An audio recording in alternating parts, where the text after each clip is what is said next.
Welcome to Negotiating Happiness, the show that helps you find happiness, success, and balance in your work and life. I'm Adriana Fierster, your host for this journey into entrepreneurship and personal growth. We're broadcasting live on 107.7 and 105.3 FM in New Orleans as part of the United Public Radio Network. We explore the latest strategies, insights, and stories from successful entrepreneurs and experts. From managing stress to building a thriving business, we've got you covered.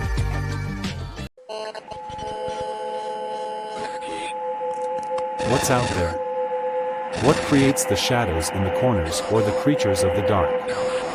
Who are those on the other side? What do they have to say?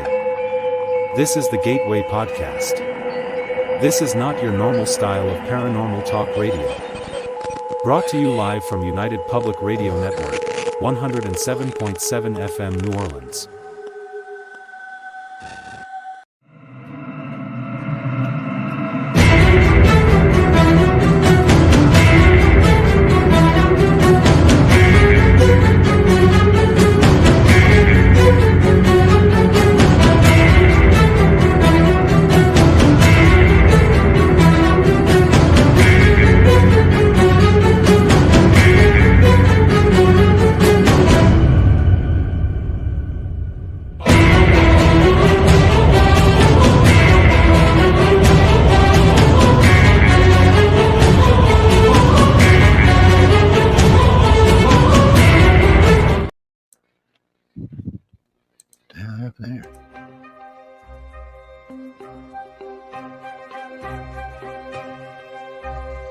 When they are consuming your minds and your thoughts and your dreams, from the angels to the demons and to the mysteries unseen, there is no need to worry. There is no need for dread. It's just time to discuss the thing at the foot of the bed. Welcome to Negotiating Happiness, the show that helps you find happiness, success, and balance in your work and life. I'm Adriana Fierster, your host for this journey into entrepreneurship. Hi, I'm Brittany Ashley, your host of Breaking Norms, Building Dreams, your guide through this transformative journey in both business and life. This is your place crafted for dreamers, doers, or anyone who has been told they can't. Get ready as we challenge those narratives together. You're tuning in live to the United Public Radio Network, airing on 105.3 and 107.7 FM in New Orleans. We are streaming on all the popular platforms every Monday at 3 p.m. Eastern Standard Time. Join me for a candid and thought-provoking conversation celebrating your unique journey because you are worth it. This is the United Public Radio Network, 107.7 FM in New Orleans and 105.3 in the Gulf Coast. UP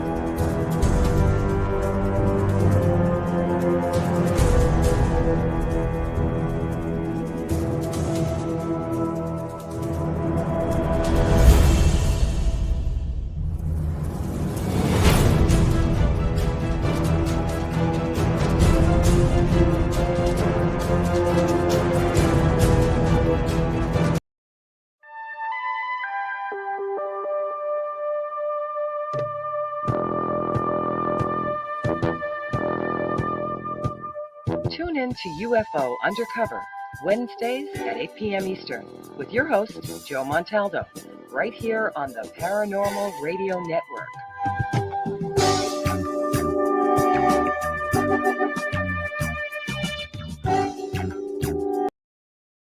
I had enough. Well, you drove out there into the middle of nowhere and had some sort of loud verbal display challenging ET in general out in the middle of nowhere? That's what I was doing. I actually had a pistol in my hand at the time. I was really ticked off. When I was having this fit, I was waving the gun in the air, okay, and I had this fit. And at this moment, I said, okay.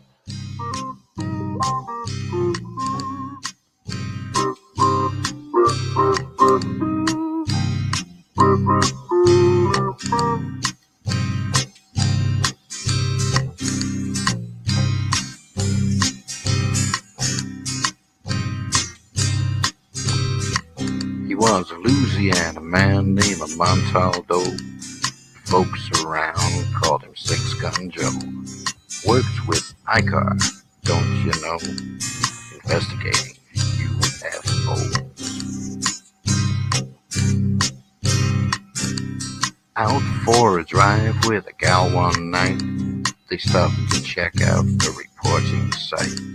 When an alien lit right there on the ground, he commenced to throwing his weight around.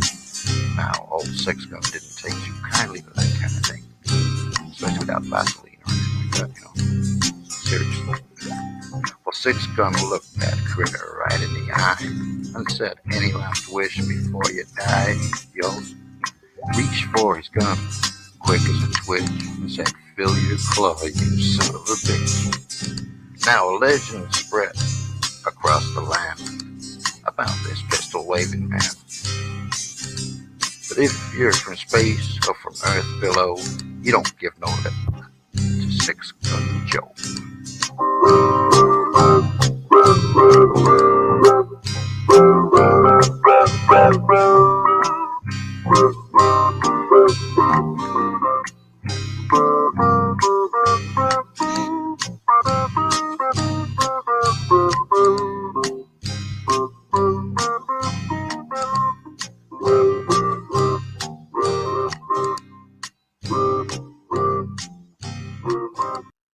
Welcome to UFO Undercover with your host, Joe Montaldo. Welcome, everyone, to UFO Undercover. I was ready to say something entirely different. Yeah, we're not doing that show till Jay's, Saturday. we're going to have to change the intro until so Jay's name's in there. So much stuff we're going to be talking about tonight. And now that here Uncle Greer's stuff is out. Hey, Joe, how you doing down here, man?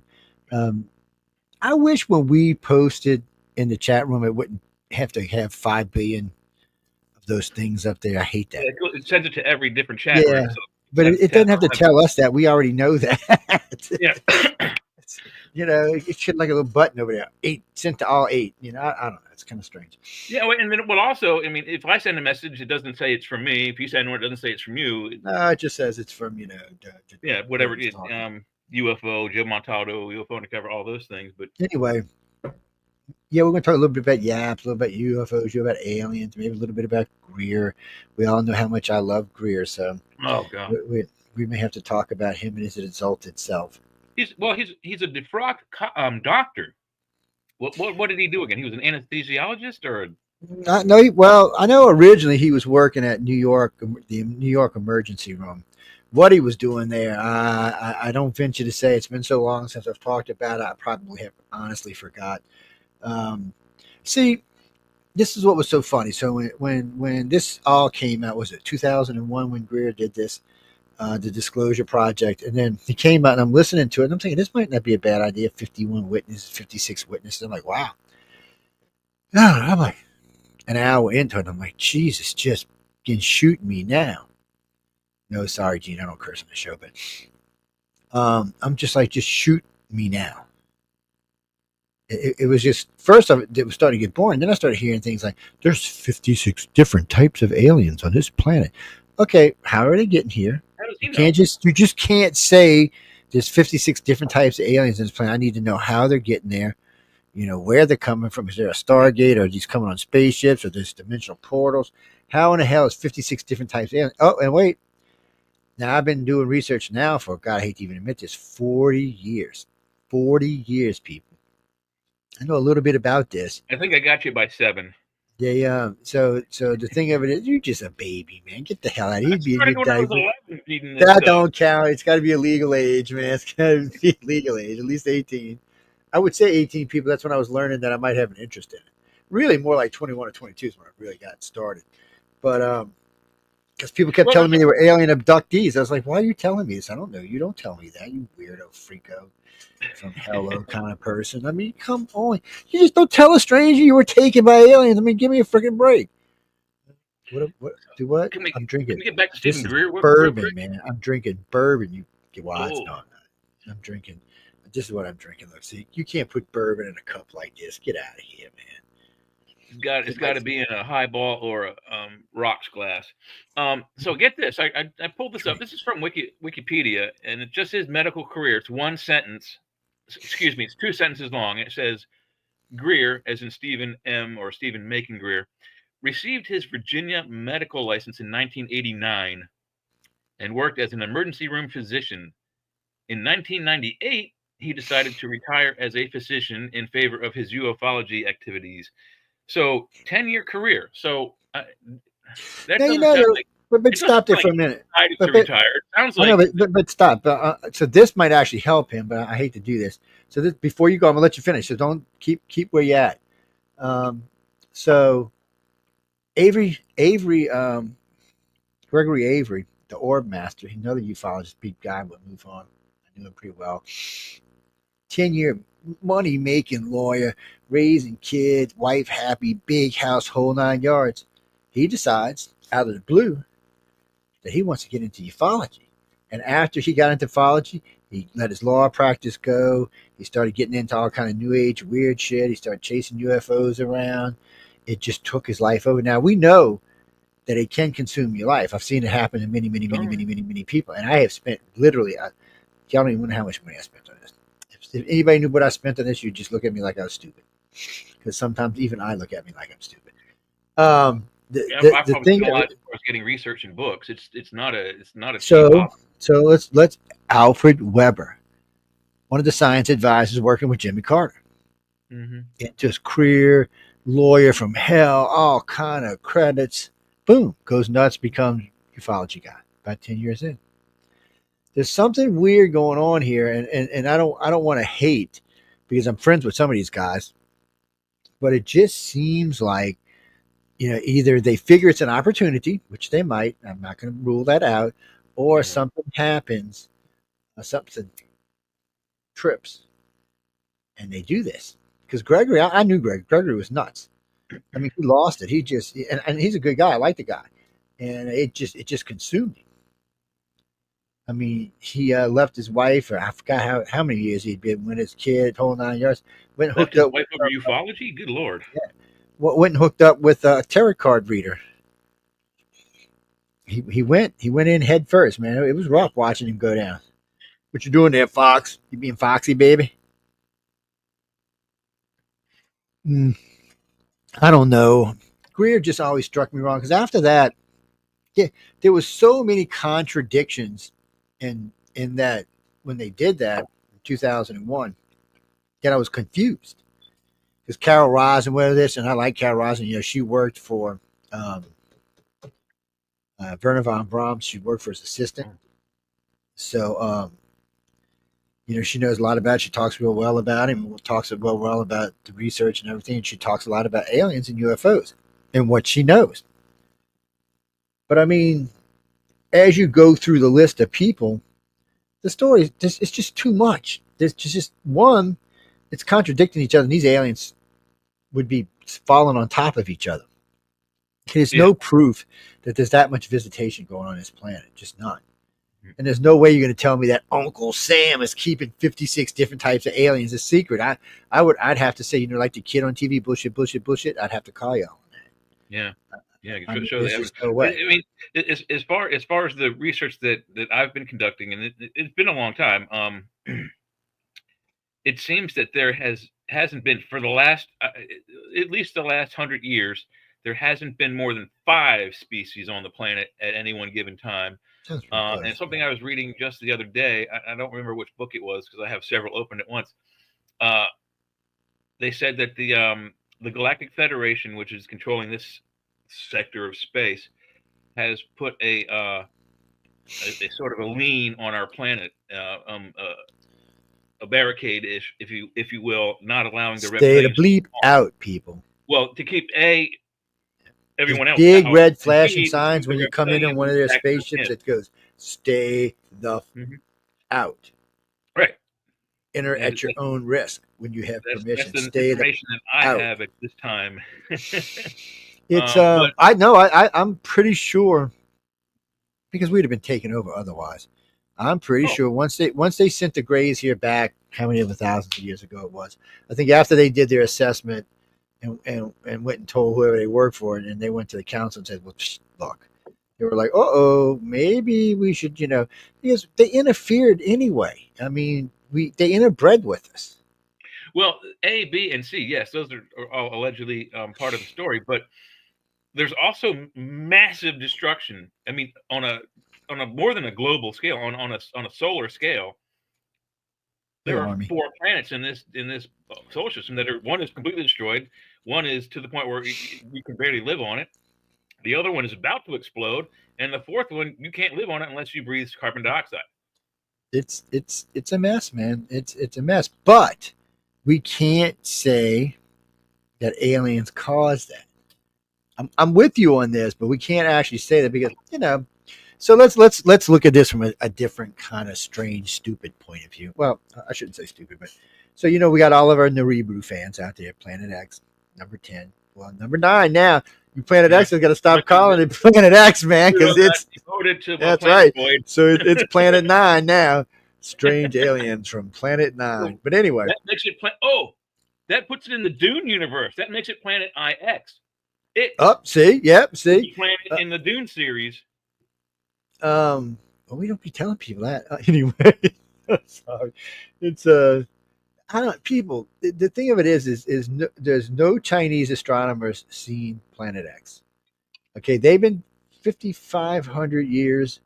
The Mayans, Aztecs, and Incans 4,000 years or more. Toltecs. So they've been watching the skies really well, in the Egyptians for about 5,000. We can even stretch it maybe to 6. The Sumerians, however, have much better solar sky maps of our solar system than the other. Let's say that just means we've been watching the skies for 6,500 years at least. Yeah, but the Sumerians have clay tablets, heated tablets after they made the images of our solar system with all of the planets that we know, even up to Pluto. But they didn't have telescopes. Same way the Dogon knew that the Sirius star system is there. It's a solar centric universe. These are concepts that go forward 1,000 years. If you were to say, these 9 planets revolve around that yellow sun we're looking at, you'd be killed by the church. You'd be killed by the church all the way up until 1,500 years ago. Yeah, that's what I'm talking about. But these clay tablets exist that show our solar system, drawn by the Sumerian people, 6,000 BCE. And you got the Dogon doing the same thing with the dog star, with the planet Ceres system. So there was advanced knowledge out there. However, that you want to argue and say they got it. I mean, there's lots of arguments about how it became. And I always loved the ones that told me, "Oh, the people, the scientists told the Dogon about it." I'm like, "What?" I said, and the scientists went in there and painted all them things on their ceilings and checked out all them holes in the skulls where they were doing skull surgery and stuff. I'm like, no, don't bullshit. We know, because you know pretty well. I mean, there's a pretty good history. The Dogon has a pretty good oral history. So, and it's been pretty well documented now. So no, it wasn't. They knew about it a long time before.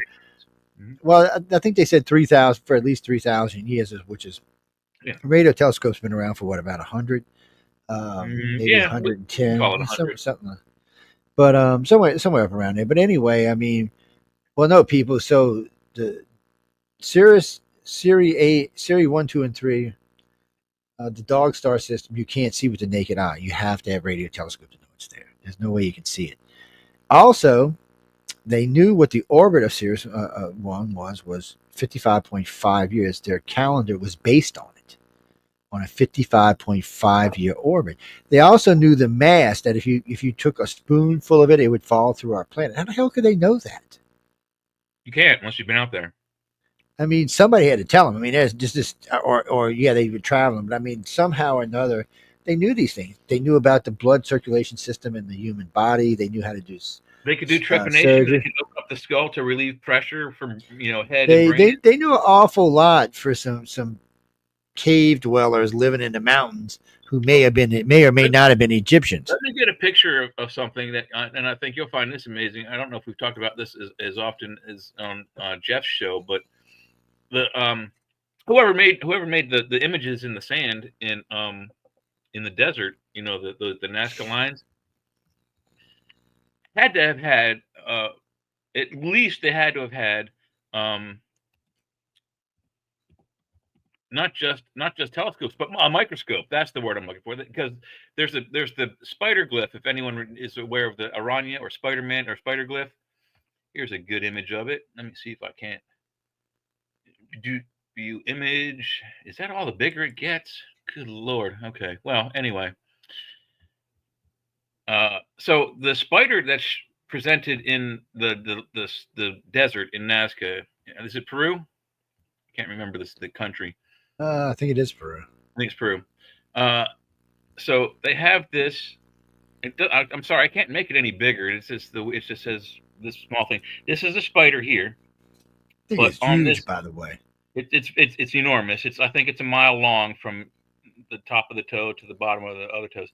So the third leg on this side has this appendage right here. You see that? Oh wait, yeah. Let me put my mouse on the right page. Then maybe you'll see it. Here's the appendage. You see the appendage here? This is the third leg of the spider. This is the appendage here.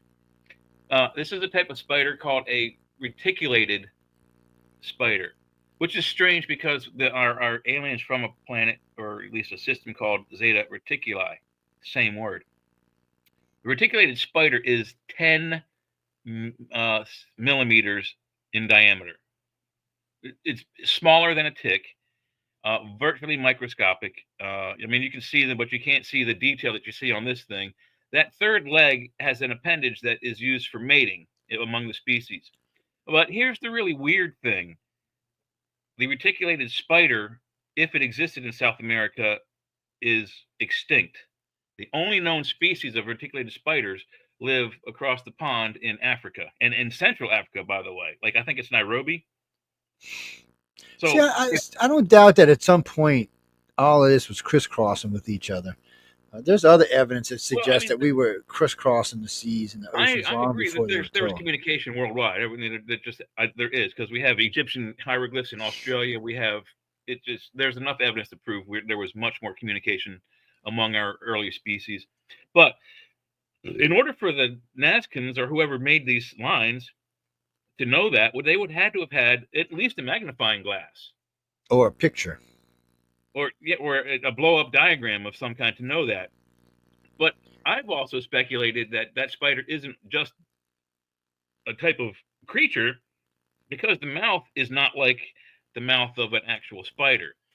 If you compare that to artistic renderings of what the magnetosphere is, or the magnetic atmosphere of our planet looks like, it is also virtually identical to that spider.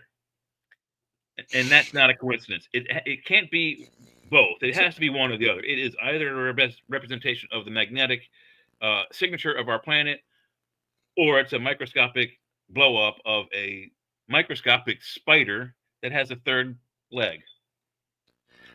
All the Nazcan stuff is really interesting. What is this compass looking thing? It looks like an A-frame, also right over the appendage. Put it up. Let me take this off. Put it up. Well, you had it. I can't. I don't have it. You had it. What compass? I didn't see the compass. No, okay, when you put the picture back up, and I'll tell you where to look. Let me get it back up. Carolyn, hold on. We'll talk about that in a little while. Yeah. Oh, you mean this? Oh no. Karen did this from ATP. She did a fabulous job.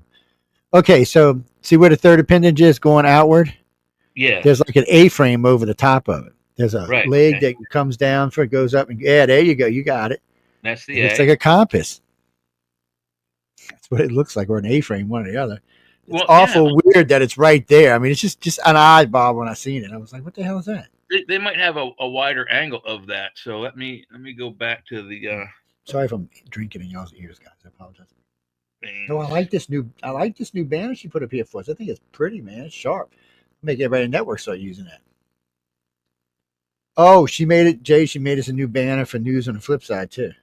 Oh, great. Well, I actually asked her to convert the one and put news at flip side, and she actually changed the colors and all for it. So I'm gonna pull it up. We'll use it this Friday. So here's a different angle of the spider. Jay's bad on news at flip side. I'm sweet. He is bad. Hey, Mark. Jay is like, he's out of control on Friday night. I mean, he's especially if he's been with Jeffrey ahead of time. Oh my God, There's a one that I think it's kind of fired up, and I used a couple of F-bombs here and there. Yes, between we don't two that curse, the other two don't curse. Here's okay, yeah, it's still there. It's still in there.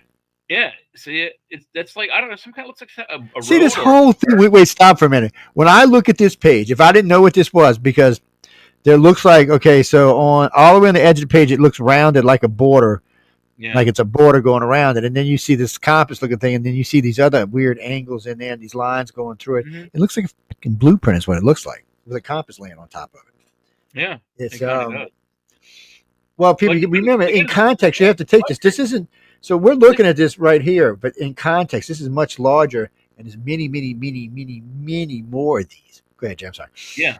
There's over 300 images in the desert. I mean, they're not just in the desert. I mean, there's also the dude on the coast, you know, the guy that's holding like a trident or whatever. But this has some pretty amazing detail. This compass, whatever it is that you're talking about, is a berm of some kind, because you can see there's a shadow on this side, light on this side. Yeah, I know. It's just odd that it's right there. Yeah. It's just odd. These are also berms. These are not natural, I don't think. They look like they're intentionally built up berms. Yeah, no telling what they actually were there for. The Nazcan people were very strange. The Nazcans used to board their children, board them with boards. They'd strap boards to their head, and they would tilt them so that their heads would look more like their gods. Yeah. Oh no, they knew what their gods looked like quite well, and they didn't look like freaking humans either. Oh, not in the human like we'd look like. No, I think they were the human aliens. Actually, I don't think they were the Greys. I think they were, in the old days, I used to think they were Greys until I seen a picture of how they were boarding them, and then I realized that's not what they're doing. They were stretching the head back a little bit and up a little bit, which is how the human aliens' heads look.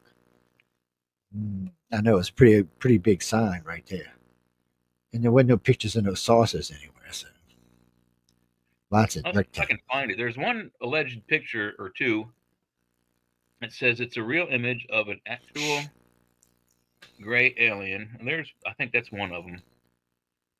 I think this is one of them.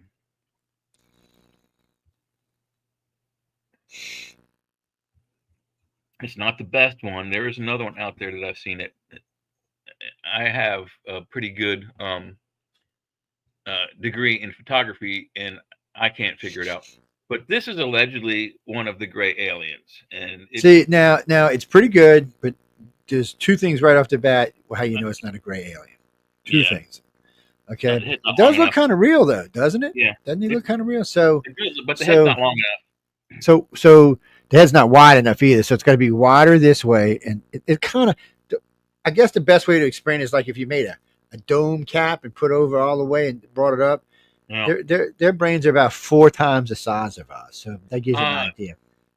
Our brains are 550 to 650 cc's, and I think theirs are 1500. At least, okay. Let me rephrase that. The elongated skulls that have been found in the deserts of mostly South America, but all over the planet as well. The brain capacity of those skulls is like 15 or 1600 cc. So that's a human alien. So the Greys are probably 3 times that. And that's what bothers me about people saying, "Oh no, they're just they were headboarded," and I've said this, and people attack me in other paranormal rooms. I said headboarding would not account for a larger brain size. And someone says, "Oh, shut up, you're stupid." I'm like, yeah, whatever.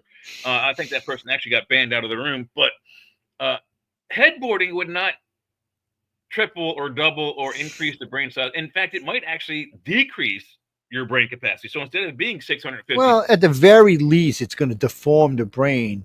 So we don't know what's going to happen, what the outcome could be. That could trigger stuff we don't know. Maybe it could trigger alien-like abilities, or maybe it could trigger some kind of embolisms or something. But I will say this: there wasn't a lot of buried ones. Or retardism, some sort of retardation. Yeah, see, but we know that there probably wasn't a lot of that because they haven't found a lot of children's graves with them done. Not that many. They have found a lot of adults with them because that means they did them, a lot of adults were buried with, pretty nice stuff. So they were probably, I don't think they were any more intelligent than anybody else. It was just probably the way it felt out. By the way, ladies and gentlemen, I have to say something I forgot to say at the very end. Shame on me. A good friend of ours, one of our hosts on this show, Laura Lee Potton, her son passed away this morning. I just wanted to tell her, say we miss you, Laura Lee. We're worried about you. We love you. Be safe. If you need us, give us a call. Anyway, I wanted to make sure. I wanted to say it at the beginning, but my brain went off on something else with stupid Dr. Greer. Yeah. No, I don't like Dr. Greer. Oh, here it is. Okay. This is from a video, and I've seen this video, and this video is somewhat disturbing. And this is just the first image we'll look at. But I'm pretty sure this came out of Sector 4. Oop, wrong button. Doofus. God, Jay a doofus. Okay, so here is allegedly one of the types that was found and or rescued in or after Roswell, allegedly. Now you see, this is better. This is much better. Head still would be bigger. I ain't gonna lie, but I'm gonna tell you a little secret when it comes to the Greys. So the Greys got big eye sockets like that, but I mean, it's not eyes; it's patches. They have eyes, and their eyes are big. I'm not gonna lie to you; they're not small like ours. But the black part is a yeah. I guess it would be a good way of saying it. It's a shield that goes over it. It does all sorts of. It also shields their eyes. They come from a low light planet. You know what's funny about them? They would be perfect for Mars. Their eyes are definitely from a low light lens. Their bodies are made out of cartilage and the way they move and stuff, which means they're used to a lower gravity environment than ours. They seem to move around in our gravity just fine. I ain't gonna lie to you about that. But still, this part of their face, so it's like I don't know how to explain it. So it's like this. This is about the face, and it goes up and then it goes out. More images of that same dude. That's real close. I ain't gonna lie. That's a pretty good damn picture. I don't know if you've seen this video. This video is extremely disturbing. This creature actually talks. It's extremely weird. Oh, here's a full body picture image of that same individual. I believe this is not Jar Jared, but EBE2.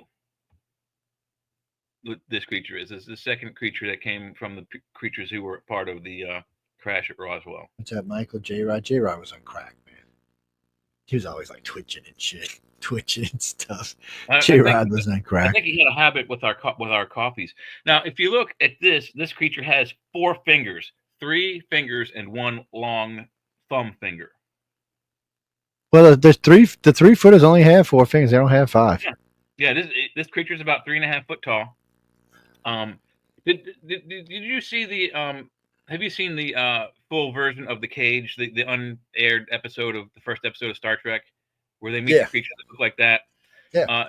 In that show, if you're not, and that's about the size of their heads. Well, yeah, but what I say in that show, in that TV, the Star Trek show, that they have veins in those back of their head that you can see them pumping like this. You can see like blood going through them. It's a live special effect that they did on the set. This creature's head does that exact same thing on the video, and I'll try to find the video if you want to play it. It's really, you'd have to see it, Joe. I'm creepy. It is creepy. I'm a video major. I have a degree in video. I don't know where the hell I even. Yeah. I spent lots of times learning how to take pictures in video. But plus, I won lots of stuff. There's one more image of this fella. Well too. And this one's from the side. This is from the video. You can see the scan lines from the camera and the TV or the monitor or whatever. But this is the second creature brought to us from the species that crashed in Roswell, along with, as Joe says, some human personnel. What do you think of that dude? That's not bad. Yeah, and the ear is more of a. He looks like a Chinese gray. Yeah, they did. The eyes are kind of Asian slanted. The video you get a little bit more detail, but it is grainy, just like that picture that we see there. But when you listen to people describe grays, they describe them with no nose, just 2 holes. The ears are just a hole on each side of their head. There's no ear bud or anything like that. And when they talk about their mouth, it's not like a jaw, but there are very sharp looking little teeth. They talk about it in great detail. I've heard it many, many, many, many times. So It's pretty specific. I've seen a few pictures of something that might be close, but I don't see where it would be hard for us to get a real picture out. I think because of, well, one, the government would probably just retract it. I mean, they take off easier stuff. I mean, harder stuff than that off the internet. So I imagine if they wanted to wash it or scrub it, they could. And they could have done it easy back in the day. And I don't know. And then in some of these, when was it? Most of the videos said they were taken in the 50s and 60s. So I think I found it. Jimmy Delaney. Jimmy Delaney. What asshole? What do you got to say? And there's several videos of aliens out there. There's 2 from Area 51 that I know of. Actually, 3 from Area 51 that I know of. That's supposed to be a video of a Dulcie Gray running around with a machine gun. I'd like to see that. M16. Oh, A Gray yeah, I running found around it. with M16. Found it. That would All be right, funny. pause it there. See if I can go back a couple. Yeah. That would be funny. People are great with an M16. Come on. Yeah, I think. Well, I don't know if their little spindly arms could pick one up, but I know, huh? I don't mean, know. No, they're way strong. They could pick you without up. a magazine in it, they weigh 9 pounds. I know, but a Gray's like about 5 times as strong as the average human. Yeah, that's what people don't realize. And you know, it's so funny. It's a 3-foot Gray. He could pick up a 400-pound guy like it ain't shit. And Yeah. I only can wonder what a 6'5" or a 6-foot can do. Is it because of the strength of their bodies or the strength of their mind using telekinesis? See, it has to be telekinesis because or a little bit of both. I think they come from a lower gravity planet, so Yeah. they should be weaker than us, not stronger than us. Yeah, absolutely. All right, you ready for this? Yeah, guys. This allegedly is filmed by KGB of a gray alien under interrogation.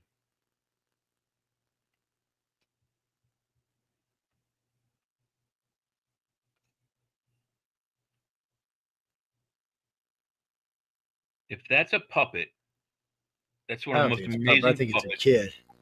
Or a Something kid. about the way he turned his face to the left when we first started out made me think it was a kid.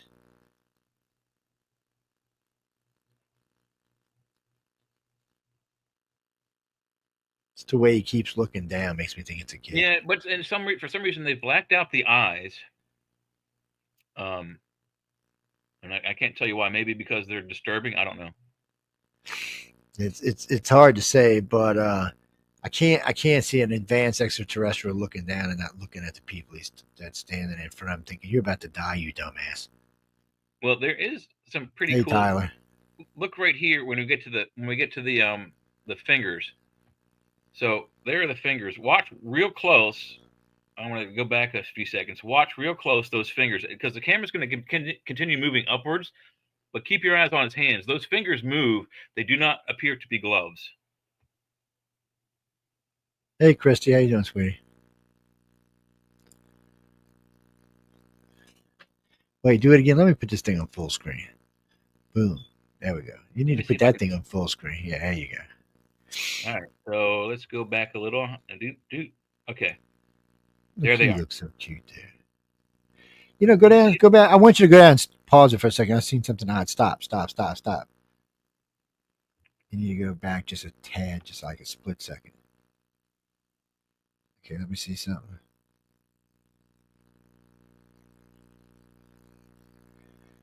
Hit play.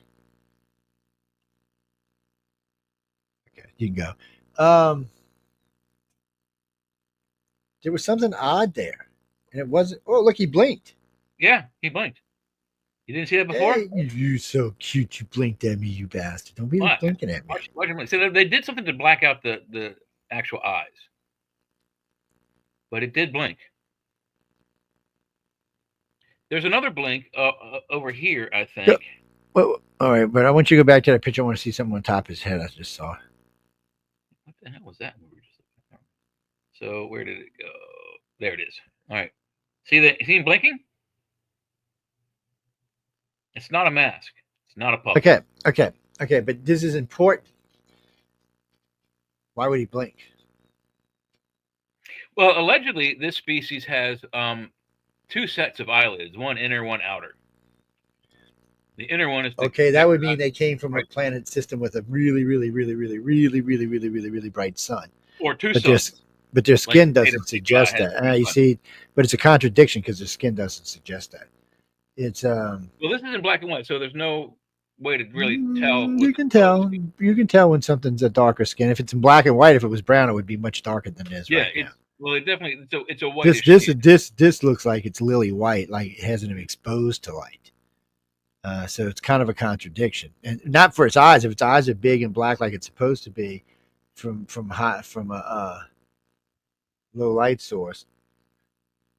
Well, I think I'll be honest with you. I think the only way them black things when they're on Earth, just because our sun's brighter, or the sun's brighter here.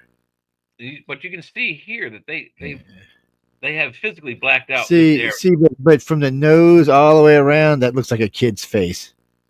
This part. I think that's why they're blacking out the eyes, and I think that's why. But that's how they're described anyway. People always say they look like kids. Not anybody I've ever heard. Everybody tells me when they see a 3-foot gray, they think they're would just say it's scary looking. Well, this would be kind of scary looking. To me, almost everybody who talks to me, who tells me, and you know how many cases we got. There's no nose right here; it's flat. Maybe a little tiny bump, but not like that. That's a full nose. That's a human nose. That's somebody breathing through their nose, breathing oxygen. I was going to suggest maybe this is a hybrid. And that could be possible. Now you see, that would be why the blink would be built in, because I can't see on the grays if you got the big patch over your eye, why they would blink. I think that would actually be a hindrance. But if it's a hybrid, it's probably a natural thing. That could be a hybrid. That could have been one of the ones where they're trying to upscale us, but the head came out too big. If anybody writes to me, when we talk about hybrids, the grays are not trying to make a better gray. They're trying to make a better human. Well, and there's some The speculation. grays already think they're so much better than us. It's not funny. Here's some other stuff here at the end. It looks like him walking around. All right, let's go past all that and start. Here's something we didn't see yet. This looks interesting.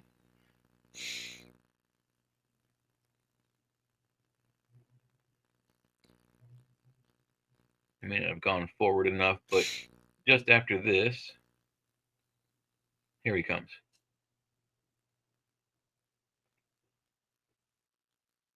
So there's a couple of them. Oh, man, if there's three, they see his head. See the back of his head, that last one? His head was right, almost. It should have been a little bit taller, but it was almost. They might be hybrids. Yeah. Might be why they're being kept. Yeah, his head's pretty big. I don't know what that shadow on the back of it is. But anyway, interesting. It's interesting. Could be a gray. Could be a hybrid. I mean, it's not quite the right design to be a gray. There's a couple of those that allegedly one or two come out of like the Area 51, Groom Lake, Papoose Lake facilities, and a couple from Russia. That's one of the ones from Russia. One of the ones from America, the alien appears to it has such a skinny neck. It looks like it's like sickly and dying, and someone attendant behind it keeps trying to prop it up. So maybe it's more of a puppet. Maybe harder to tell because it looks like it's dying. Well, the real grays do have skinny necks because their necks aren't bones like ours; they're cartilage. Yeah. Cartilage can do a lot more than cartilage is very strong and can do a lot more than what bones can do. Yes, and they can also turn their head 360 degrees or 280 degrees. So it's just different. Cartilage is more flexible but very strong at the same time. The grays. Remember, when you see a gray, you're going to see this big head, but their arms are also long and spindly. They're weird shaped. They're not proportioned to their bodies. Neither are their legs. So if you look at their torso is probably, for a 3-foot, it's only probably about this big. It's long legs, long arms.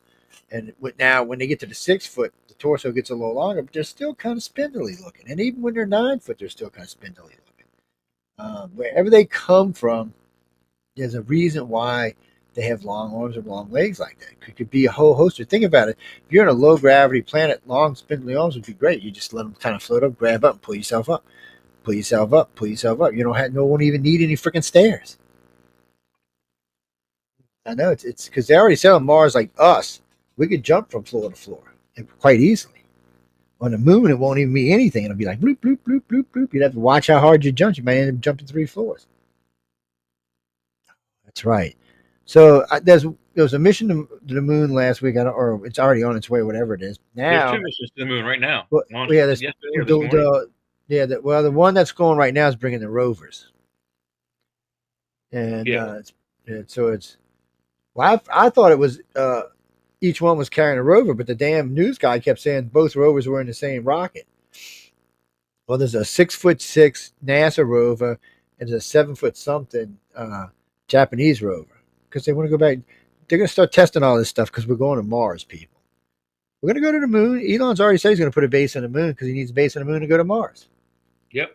You need a launch platform that's not hindered by Oh, gravity. did you? Oh, no. He said he was going to put up an a laser fence. That way he could, take like 100 miles at a time of territory on Mars. Well, they're going by the old Western standard. You fence it, you keep it. Yeah, that's how it was in the United States in the old days. You fenced it, you kept it. It was your land. No, there actually are places still in this country you can do that. Yes, there are. Probably no way you'd want to live, but there are places you can still do that. Yeah, you can fence it in, it's yours. One of them things. Sorry, people, I needed my coffee. Oh, the coffee's so good. It's so good. Hold on, let me get out of here so I can go see what I was looking for over here. Pop this back up.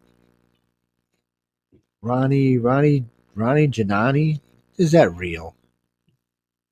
Well, I didn't know. Hey, I'm sorry you're offended, but Ronnie Janani, that don't sound real. I think you're bullshit. Where are you from, Ronnie Janani? From where? From Pakistan? I don't believe you. They don't have internet in Pakistan, man. Get out of here. They don't get internet on their phones, that's for sure. Everybody in the Middle East has internet on their phones. No, really, where are you from? Are you really from Saudi Arabia? Well, anyway, what's your question? I think you're bullshitting it. What's your question? Oh, comment. So what's your comment? Oh, I agree with you wholeheartedly. He's a moron. Yes, Dr. Greer is a moron.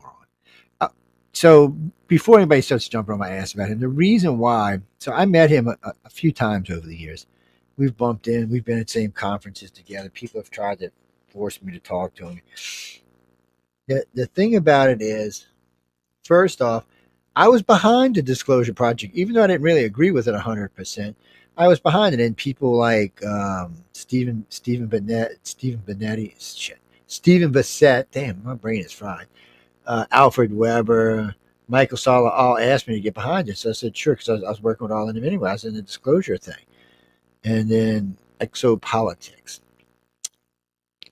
And then I remember one of my people who did guest acquisitions for me gave him a call.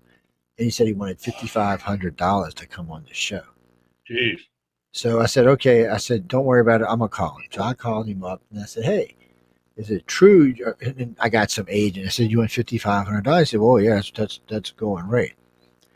I said, dude, I have way bigger ufologists on my network than him. I said, I've had Michio Kaku, Neil deGrasse Tyson. I've even had a senator on here. And you're telling me he's better than Jeff them? spoke to Neil Redfern six years in a row. He was our big Halloween guest for 6 years straight in a row on Church of Mavis. Yeah, it's what I'm saying. So I was like, you're losing it. I said, there's no way. And I said, and because of that, I said, I'm going to have to tell people that, you're just in it for money. And then I'm in Washington, D.C. for the 9th X conference or 2009 X conference, sorry. So I'm there. And this lady comes up and said, oh, you're going to Greer's. We're going to go see extraterrestrials spiritually tonight. Oh, God. I'm like, really? He said, yeah, out on the beach. I said, wow, that sounds interesting. How much? He said, yeah, $3,600 a person. Mm-hmm. He takes 12 at a time, people.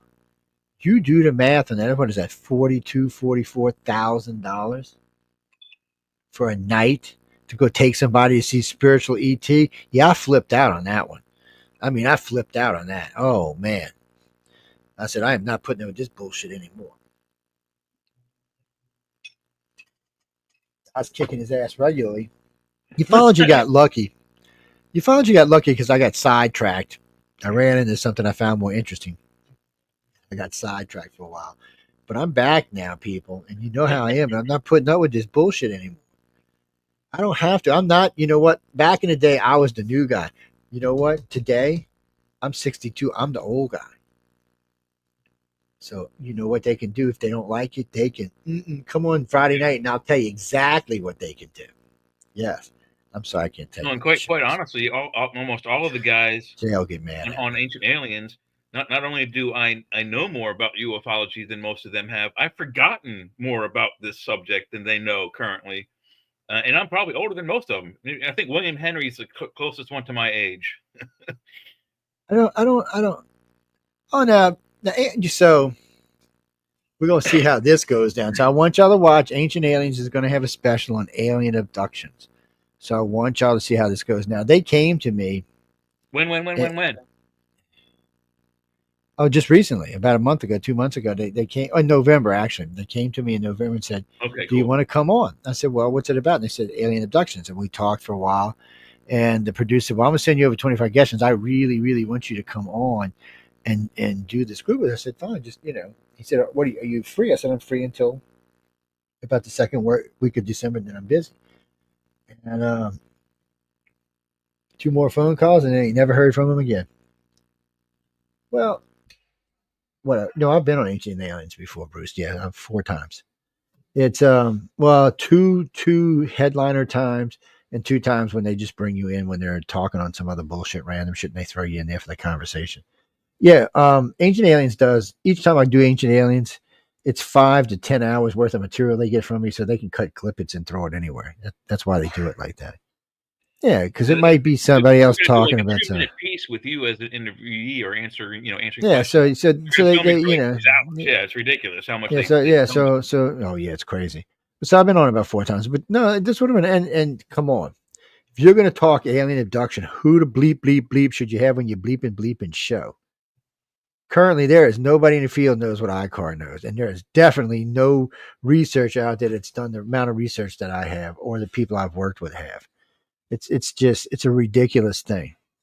When you have 125,000 cases on file, I mean, it's extraordinary that they wouldn't be talking to you. Example of the information you have, which coincided with the information that I have. Because I'm like you. I dove deep. I'm kind of like your friend. We love you. I went. I'm sorry. Yep. I went head deep with the Betty Barney Hill story early on, and I've been inside and out of that story for forever. And you reminded me. I think it had to be the In Search of era, somewhere around the mid 70s, late 70s. I remember Betty talking about the star map she was shown, and that it was in a pull down, like a movie theater screen that you have at school. Just pull down, to pull down like the pull down maps they used to have in our classrooms. And it rolls back up like a shade, right? Yep. That's what I had said. forgotten all about that, and you reminded me of it. Like a couple months ago, we were talking about it, and I was like, "Oh my god, I totally." But you see, I focused on the fact that she had seen this star map, and then no one could identify the stars in it. And then in the 80s, 15 years later, they drew that, they put her star map in the computer, and they found out it was Zeta Reticuli, which I thought was pretty cool. But that's what I focused on. I didn't focus on. But the problem, so there was a couple of problems. One, that was cool, but the map doesn't work because she doesn't have the point of reference. Well, so you can't tell where that map belongs without the point of reference. Right. Well, that's what I'm saying. They had no idea what stars were represented in the field that Betty Hill drew. But then, like I said, this mathematician lady, is a college professor, I think, or maybe a high school mathematician, I don't remember, but she made this program so that you could, and it's the same program that oh god, the guys that did the research on the Sphinx, Michael West, that guy. I know what you're talking about. The Spanish guy, I can't remember his name, but anyway, that program, you could roll the stars back and look at what the sky map looked like on December 25th, year 1, AD or BC, either one. Well, that's cool, but that still wouldn't give her the map. But she put Betty Hill's map into her program, and But that It wouldn't found the tell her. star. It wouldn't tell her what solar system it came from because there's still not a point of reference. She was seeing it from Earth. That will not give you the home star system. You can make any map fit. They've already been through this. They fit that map to at least a dozen solar The computer systems. program found the point of reference, and it was a Zeta Reticuli, which had only just been recently discovered. The Zeta Reticuli system hadn't been discovered when Betty Hill drew the map. But the map can be. What I'm trying to tell you is the map has been associated to 12 systems, not just Zeta Reticuli. Because the map, if you turn the map, or if you do this with the map and you turn it on its side, it becomes a different map. If you turn it 3/4, it becomes a different map. If you turn it upside down, it becomes a different map. Because then these stars are down here, not up here. So without the point of reference, you don't know what it actually is. Yeah, we went through this. I actually had a couple of big. I had Neil deGrasse Tyson talking about this on here. The problem is without a point. You, in other words, you can see the map from Earth, but without seeing it from its home planet, you don't actually know which way it was, because on a pull down map, it's always going to be on the top, but that doesn't mean that's where it is in the sky. It could be to the side, it could be to the bottom, it could be to the left, it could be over here. That's always going to be this way. We draw them ourselves. We do the same thing. That was another thing. And remember, but let me I don't think she was on a spaceship when she pulled down the map. Regardless, she saw this map. Wherever she saw this map, whether it was the MyLabs map or even the aliens map, one way or the other, she drew this map. It still is ironic to me that even though there's 12 other solar systems it seems to match, that it matches Zeta Reticuli, where we're fairly certain aliens come from. Or at least we're not certain. We hope. Certain. There's good evidence. Well, there's circumspect. So the odds of that happening, though, of this,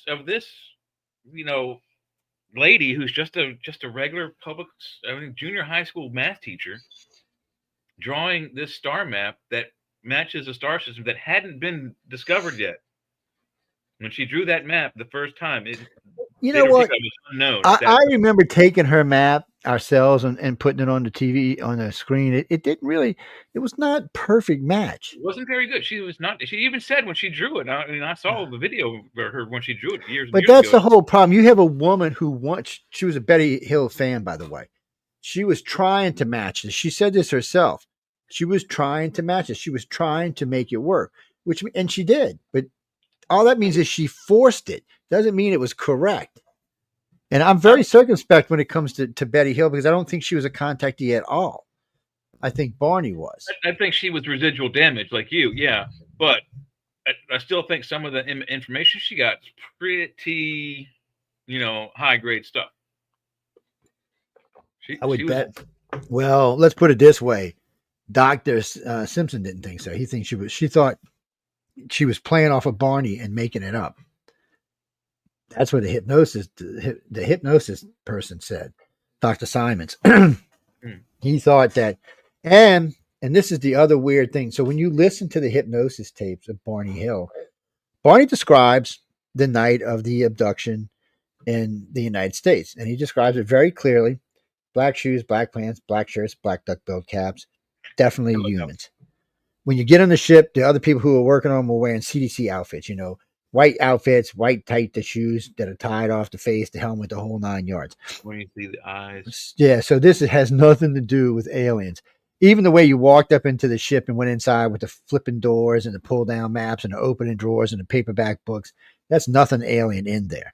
So it would be highly unlikely that she would get information from an alien world on a human spacecraft. Or it wasn't even a spacecraft, it was probably a blimp. I would bet you money that's what it was, some type of dirigible shaped like something weird. I'd bet money on that. It might even be a TR-3B. Could be. I ain't going to rule that out either. It's because we had the SR-71s back then. So. I've seen almost just about every documentary you can imagine on this subject, more than once usually. And most of the ones that do the artistic rendering of what happened to them when the abduction happens, almost every time they show the spaceship, it looks like at the end of a TR-3B. Yeah. Well, the other problem is when you listen, see, no one's ever done Betty and Barney Hill right but us. No one ever talks about the Canadian connection, because that's where they were that day before. They were in Canada. Yeah. They were driving home at night from Canada. Nobody talks about that because that's where the abduction happened. And they don't want to talk about that because then that puts it as a mill reunion or just a vacation. I forget what they're. I don't know, but all I remember them saying on many occasions is that they were staying at this hotel. I forgot the name of the town, but I've got it written down somewhere. Her and Barney, they checked out of the hotel in the morning. They were headed home. They checked out that hotel that morning. They even said how many days they were there. And they were there, from what I understand, for more than one day. So they checked out the hotel. They went and had breakfast at the restaurant across the street. Even under hypnosis, they could not tell you the name of the hotel or the name of the restaurant. You know that's impossible, right? If you've seen it in your eyes under hypnosis, you will reveal it. So if they couldn't reveal it, that means they did not see it, meaning that they were not there. And then later in the day, they said, Barney describes the cop as he didn't even call him a cop. He just said he was a tall, black, thin man. They stopped to ask for directions. And she says he was a white, Irish, redheaded cop. Yes. I mean, how can you get? You're just. I mean, that's not even in the same freaking realm, man. That's impossible. Well, that whole thing is classic alien abduction 101. I never understood this. How they couldn't figure it out. I mean, this is classic. Oh, I hear something humming or something. This is classic alien abduction 101, and I just it floored me that they couldn't figure it out. And then after I joined Melinda Leslie, and I started learning way more about military abductions, and then I got to Carla Turner's work. And I was like, shit, I got to go back and reread this. And then when I did, I realized there was a military abduction, probably the first one that we know of in the United States, at least that we can point to. And the abduction was in there. But see, Kathleen Maldron tried to change all of that. She didn't say it was a pull down map. She said it was on a screen. There was a map on a screen. She tried to change the whole case to make it sound, which in all fairness to Kathleen, she tried to modernize the case. Yeah, but I remember the television interview of Betty specifically saying, and the man pulled down this map. Yeah. And then she drew the map on the TV show. And this is probably, it must have been and then, in search of or something like that. So what got me is somebody asked her how long it took her to draw down the map. How many days do you think it was? Oh, I don't remember. You ain't gonna like this. How many days do you think it was? I'll say 3. Let me say this. How many months was it? It wasn't days. I'm sorry. I should have just been nice to you and started you out with months. Almost 9 months to the day before she drew the map. Well, which means she could have saw this anywhere. So that's the real problem here. Now, that does kind of help, though, in one way, because knowing that Barney was the abductee and knowing that they probably took Betty anytime they took him, at least when they were traveling and they were together, it's not to say she didn't see something. She just what she needed to look at. What she needed to do was flip the map or turn it sideways so she could find the point of origin, because it probably wasn't on the screen. I mean, it was probably part of the map was on the screen, but I bet you the whole map wasn't on the screen. Yeah. And again, she doesn't describe it as a screen. She describes it as a pull down, roll down map. And as far as that goes, she might not have pulled the map down far enough. Yeah. Well, and you know, as the years go on, and I think probably right before she died, and one of her last interviews, they do the reproduction, the actors and all pretending to be them and showing what they think happened. And they show her on the spaceship looking into, you remember those mirrors? Like it's just like Dolly, I didn't see it, Anna. That's what they showed her doing, is looking at a map on this digital map on the spaceship. I'm like, that didn't happen. Yes, that's the problem.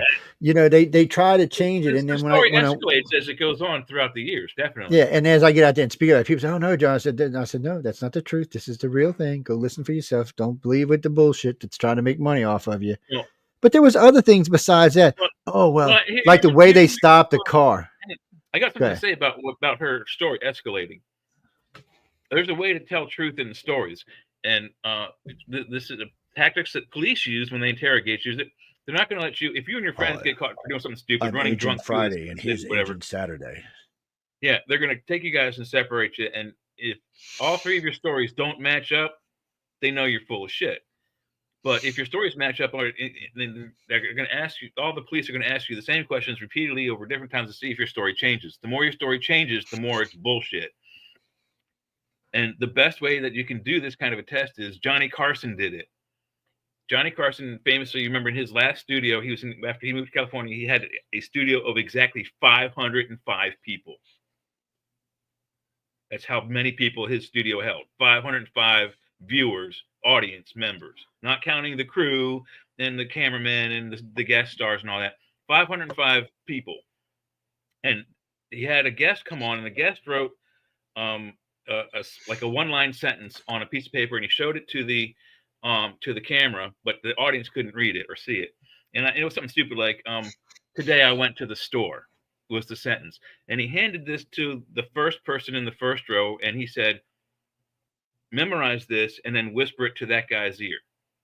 And so that guy whispered, and then that guy whispered that, and they kept on going until they got to the last person, the 505th person. That one little sentence the guy wrote and made that guy whisper, starting at the first chair, became a paragraph. And nothing in it was the same. I know, it's always how it is. That's why eyewitnesses aren't considered reliable. Was gone, and there was this huge story of 4 or 5 sentences into a paragraph. So that's how lies are detected. Is that things get bigger and better and stronger. They do, and unfortunately, they get changed and try. Yeah, Heron, you can still get the original hypnosis tape. I have one of these mini external drives. I got to probably take me 2 days to find them, but I still have them. I'm a pack rat. I also still have a lot of the original 60s and 70s AM broadcasts that they did. Oh yeah, they're great. And I tell you what, when you're listening to the hypnosis tapes of Barney, I mean, you hear him. I mean, he's distressed, man. He's screaming, he's hollering, but it's not all the time. It's just in this one section. So only when the aliens are doing whatever they're doing to him. Yeah. So at 1 minute, there's this him doing his stuff, and then there seems to be cover memories, or mill lab memories is probably what they are, and then the actual abduction memories. But there are 3 sets of memories in his head. And normally I would say they were cover memories, but since I'm pretty sure this was a military abduction, I'm thinking they're military abduction memories. There are things he said in the memories that make me also think that. But well, if it's like both for Barney, then he's got trigger and the cover memories. Yeah. Plus, Betty didn't have any of that. She didn't do any screaming or hollering in hypnosis. She didn't suffer from PTSD. Barney did. So Barney real quick. Military, but he had PTSD. Yeah, so give you a quick rundown. As a child, Barney had used to have horrific dreams and nightmares and problems. He had been seeing a psychologist, I think, since he was like 5. Also, Barney had a colonel living in his house and were friends with 2 other colonels. Barney was also invited to the White House to visit the president. Remember, he was a postman married to a white woman. Well, and also the uniqueness about being friends with not 1, not 2, but 3 colonels. That's outrageous. You're 2 slots away from general. Yeah, so they found out at a young age he'd been being taken, is what happened, and they watched him, and they knew about this abduction in Canada, so they just waited till he was back in U.S. staged in the area where nobody was going to see it, and they snatched him. And one of the best things to help you know that this was not aliens, besides the fact that they used razor blades and needles, which, as far as I know, aliens never use. And shaving samples and stuff. No, aliens don't do it that way. They have way more sophisticated equipment. But anyway, the way they stopped the car was these 4 things came down out of the ship and grabbed hold of the car and shot like lightning through it, and then and magneted the car and held it there until they came down and killed it, made the engine stop. Now this alien don't do that to stop your car. I think they use a version of an EMP or something along those lines. But every contactee told me that an alien stopped their car. It just went crazy. One of the guests we had on Church of Mabus one time speculated that they might even use some sort of like nanotechnology to gain control. I'm not ruling out anything. I'm not, Think about this. There are some stories where, particularly military guys, where their weapons don't work.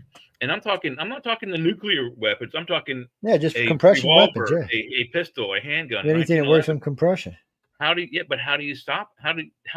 What kind of technology stops a percussion weapon like that? Well, nanites is a good way of it. I mean, I'm not going to rule it out. There has to be a way to stop that. That's it's a neat speculation. How true is it? But it's a neat speculation. It's as good as any other theory. See, that's the thing when we get into this kind of stuff. Well, like Dolly's saying that, like the EMP on a vehicle, it's if the vehicle electronics are on if the alien's using EMP on it, it's destroyed. The car will not start up. And with every abduction story, this is one thing that's pretty much solid across all of them, no matter who gets the stories. The vehicle works after the abduction. Yeah, vehicle So, works just fine. yeah, the radio works. I mean, everything goes back to normal. For whatever reason, that it seems like they are able to take control of the vehicle. Like some people have even said that it goes into park all by itself. You can't do that with an EMP. No, you can't do that with EMP. All EMP is going to do is make your thing. I remember Linda and I were in somewhere out in Honey Island Swamp. We had a really, I'm not going to get into all the experience because it'd take too long, but when the thing went over the car, and I think it was a TR3B actually, the car just went and just went. Woo. And this was so. I mean, I was doing about 100, and it just. Woo. And then as it cleared my car, boom, the car just took off again. I was like, so it wasn't an EMP because the EMP would have just killed it, and I would have had to restart it. Whatever this was allowed the car to take off again. Well, if we think about it, they're probably pretty smart dudes. They probably realize, they're thinking to themselves, if we turn that guy's car off that we want to abduct, he might crash and fall off the road and explode and die. So they've probably devised some sort of way to safely maneuver the vehicle to a safe spot where it won't be crashed into by other travelers of the night, and also so it doesn't crash into a tree. Yeah, I mean, if you were to just shoot an EMP at a especially one of today's cars, the brakes would stop working. It would just keep rolling forward until it veered off the road into a gas station and kaboom. So yeah, they're not going to have that happen. If they want to abduct you, I mean, if they want to kill you, they might have that. They're not going to risk your life to do it. So they're doing it in a safe way, I think. So some sort of a device, nanite robots, telekinesis even. Maybe they get into your brain and they turn your brain off and you sleep while, Joe Alien turns your car off to the side of the road and says, "Hey, honey, let's stop here." Boom, and you're abducted. It's a very strange. The whole thing is a very strange the way it works out, but it's something they've been doing for how many years on eternity. Other planets. But it also proves what we've talked about before, that they adjust to us. Because what did they? When it was a horse and buggy, didn't they just take you out the horse and buggy? The horse would just stop on its own. Eventually, or go home on its own. Horses are like that. Well, a horse might be spooked by the technology of the aliens as well and run off.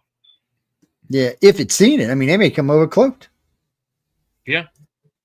And back then, there were more people walking than riding horses. So, I mean, it was just, whoop, let me snatch you. There wasn't as dense population centers like New York. I mean, New York existed, but it wasn't 9 million freaking people. We love you, New York. Yeah. Don't catch on fire like LA did, okay? No. It's a good thing that the one thing I do like about New York is it is a true city. There isn't enough stuff really to burn that will burn like California's burning. If you wanted to burn New York, you would have to use massive accelerants and or military grade hardware. I know.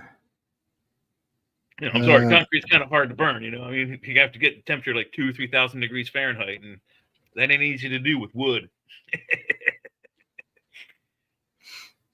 It's what's that, Jesse? Well, no. So when it came to the Hills case, it was just, I mean, the whole thing sounded like a military abduction. I mean, the way it was stopped, the way he described the people, the way the car was stopped. What about the dress? The dress didn't prove anything. How many years before they analyzed it? 40? 30 or 40. It was a long time, people. It was a long time for the analyze the dress. 61, and I don't think they started seeing Dr. Simons until 72. And the dress wasn't analyzed until like 80 or 90. After it had been cleaned and washed and dry cleaned how many times? Who knows? Yeah. Then they said, it would never been cleaned. I said, well, I'm not really believing that. It's that's what I said. One thing I do know about Betty Hill is that she was very much like my mother. She was a meticulous housewife. She was also a full-time teacher, teaching mathematics, I think at that junior high school level, 7th, 8th grade, something like that. But she kept an immaculate house. So I guarantee you that dress didn't get soiled in an alien abduction and then never washed again. Guarantee you she washed that thing at least a dozen times. Probably every time before she would show it in a video interview. Yeah, I wouldn't doubt it. It's what's that, Jeff? No, I mean, I'm not trying to hate on Betty. I just don't think Betty was a contactee. I think Barney was the contactee. No, I think she's residual I damage think Betty was for just along being for the ride. regularly Yeah. abducted. No, I think she was just along for the ride. So it didn't seem like they even started adjusting, thinking about matching people, contactees together until in the last 20 or 30 years. I don't think they really cared in the beginning, but today it makes a difference because of social media and the internet and all these groups that do this now. People make contact. People that have seen each other on the ships, and when they see each other in person, they're like, "Holy shit, I know you." Which, as far as they know, they've never seen the person before. That's the point, and they know each other. I've seen this more than 100 times. I can't tell you how many times I've had people tell me about it. I've lost count. It's crazy how this happens because they're in the same contactee group. They get taken. Oh no, there's definitely contactee groups. Not every they have. I don't want to call them core groups, but they have large groups of contactees. Fringe groups all over the place for all kinds of. Well, you've got like three groups in the United States, and then you got two groups, one that hangs over into Canada and one that hangs over into Mexico. And those are the primary groups in the United States. And the biggest one is in the center of the United States. It actually takes on more of the country. And then you get the same things in Europe and Russia and China. It's just the groups may not be as big because they may not be doing the same things there. But I hate to say this. It's not that they don't take people out of the non-free world. They do. I don't know if they're as interested because those people are probably not going to be able to affect change. But the people in the free world probably can. Well, it's hard to make change in China. There'd have to be a lot of them. And last time there was a lot of them, they all got mowed down by machine guns and tanks. Well, I'm sorry, tracked vehicles. It's not that hard to make change in China. You just go to that famous city, Chicheng. That's right, Chicheng chicken. And you get your change there. It's who's that, Bruce? What do you mean? What I think they want? The aliens? They don't want anything. They just like to come here and have fun and have a good laugh. Yeah. No, come on. Like, look at you. Oh, but just make that human put their clothes back on. Why would you hide yourself if you were superior to in every aspect to the race of the planet you're on top of? Why are they hiding themselves? There has to be some reason. Because it's like that song, I'm too sexy for everything. That's what they think. I can't let the humans see us still fall in love. Every fiber of my bones says that there's the very distinct possibility of very sinister goings on. Well, you know what? I always tell this to people. You should always judge the aliens by their actions. Not by what people say, but by their actions. Remaining did they call you and say, us, our citizens, free will? That's right. I mean, did they call you and say, Joe Fox, I'm coming to take you today. I hope you're okay with that. Let me know. This is what's going to happen today. Be prepared for it. You might not want to have any food after midnight because it might be a little hard on you. Yeah, because you're going to throw. Yeah. So they don't do any of that. No. They just come grab you, drag you up by your feet, throw you in the spaceship, probe your ass. No, I'm sorry, I don't really probe your ass, but they may have one time. But other than that, they're not bothering it. They don't have to clean their equipment. It's disgusting. And what was that, Janice? No, they don't. I mean, like I said, it may be one time, but no more than that. Most of the time, once you get some like 13, maybe 12 to about 28 is when most of the rough stuff happens. Different types of breeding programs, different types of physical programs, different types of mental programs. That's when most of them happen. Not all of them, but most of them. When you hit your 30s, it's more about contact. It's more about why you're being taken, why they're here, stuff like that. But the problem is our brain is limited to how much information we can bring back from when we're with them. Yeah, it makes it hard. Well, yeah, not only that, they say that our brains. Yes, we suck. The vibrational level of our brains wouldn't be able to decipher things at the 4D or 5D level, and we're only on 3D. And most of the aliens are 5D, whatever that means. But that's what. Well, I got in trouble with a bunch of what do you call them? Different planes. Dimensionalists. Planes. Yeah. Yeah. So people. So the other day, somebody's telling me about how high they are in dimensions, and I looked at them like, "You got to be stupid for me to think I'm gonna believe that." And they're like, "Why wouldn't you?" I said, "Because you're a human. I said, I'm not saying that couldn't be messing around with other aliens. I said, I'm sure there's lots of aliens in the universe on the same level we're on. I said, I don't have any doubt, and I'm sure we're going to probably live on some of them planets in the future. I said, but I don't think that we're going up to the. I said, we couldn't even get on a level with the Greys. We wouldn't even understand their thoughts. It would be like foreign. It would be like they were speaking foreign to us all the time. And it's not just that. I said, and besides that, I don't think the humans and the Greys, the humans and the reptilians would even allow you in a dimension with them. I think they would kick you out. And I think this, if the light beings weren't even involved, would the Greys, the reptilians, the alien, all the 4 or 5 alien races, would they even be getting along at this point? Now you see, I don't think they would. I think they'd be fighting each other. Yes. If the stories are true, when the light beings came here, however long it was a long time ago. They were already fighting each other. They were already fighting, and it wasn't just 4 or 5. There was literally thousands of races. It's what is it called? The Lyrian expanse, when the reptilians started to attack the Lyrian culture, and then everyone started expanding from. Because it was a galactic conflict. It wasn't like a local conflict. Right. Oh no, that's what they said. And if you can get hold of the aliens and ask them, they'll tell you, oh no, there was. And that's why the Greys were sent here in the first place, to keep an eye on the humans and reptilians, because they were about to get into it. Because the reptilians decided, oh well, look, these human aliens made copies of themselves. Let's go screw with them. And then they came and gave us some reptilian DNA, and here we are today, all screwed up and aggressive and wanting to slap people around and shit. Thank you, reptilians, but we are. That's what keeps us from being a slave. Yeah, I think it's more than that. I think that not only. It is more than that. I just like to simplify. Well, yeah, not only did they create us, and then at some point some of the aliens interbred with us. I think whatever their war was caused some of the destruction in the solar system, not by. Oh, it may have. Not on purpose, but on accident. Why would the light beings force 3 or 4 alien races to repair this planet? Well, think about this. So we've got. Well, see, Nerebru may have been coming through here a long time ago. That might be why that planet's there. Somebody else might have destroyed it. That's true. If there was a Nibiru planet that came through every 36, 3800 we're overdue for it coming through if it comes on a 3600 cycle. But anyway, if a planet that size came through, it would destroy the 5th planet, which people called Tiamat. It would have ripped holes and destroyed Earth. It could have destroyed Earth or got close enough to Earth. Absolutely. Well, if what the Sumerians said were true, if the Sumerians said was true, we'd all be dead. There's no way a planet. 14,000 years, I think. It's that's what they usually say around the orbit's 3,600 years.